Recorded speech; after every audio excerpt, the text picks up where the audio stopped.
Magandang araw po sa inyong lahat. Ako po si Torn Jeff Martinez at ngayon pong araw na to pag-uusapan lang natin yung salitang bista. Kasi iniisip ko kung ano yung magandang title para sa isang series na gusto ko sanang gawin, na kung saan magbibigay tayo ng opinion dun sa mga current events na nangyayari sa pang-araw-araw na buhay. So nag-isip ako kung ano yung magandang pangalan ng segment. Ang naisip ko is Bista. Ano po ang ibig sabihin ng bista? Kung may kakilala kayo na medyo may edad na abogado, maririnig niyo po na lagi nilang sinasabi, "Oh, may bista ako sa ganito, sa ganyan." O kakagaling ko lang sa bista, o tapos na yung bista ko, gano'n. Ang ibig pong sabihin ng bista is yung hearing.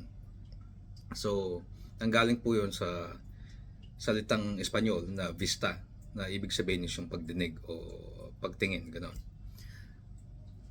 Kaya yung matatandang abogado, medyo nasanay sila dahil noon ginagamit natin madalas yung Spanish, na vista yung tawag nila dun sa hearing. At ngayon po medyo hindi na yun ginagamit.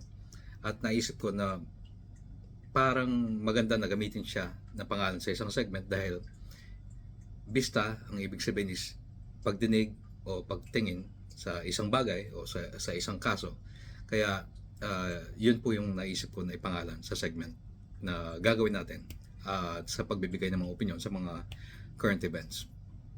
Sana magustuhan nyo yung bagong series na to at makapagbigay ng bagong kalinawan dun sa mga current events natin. Maraming salamat po.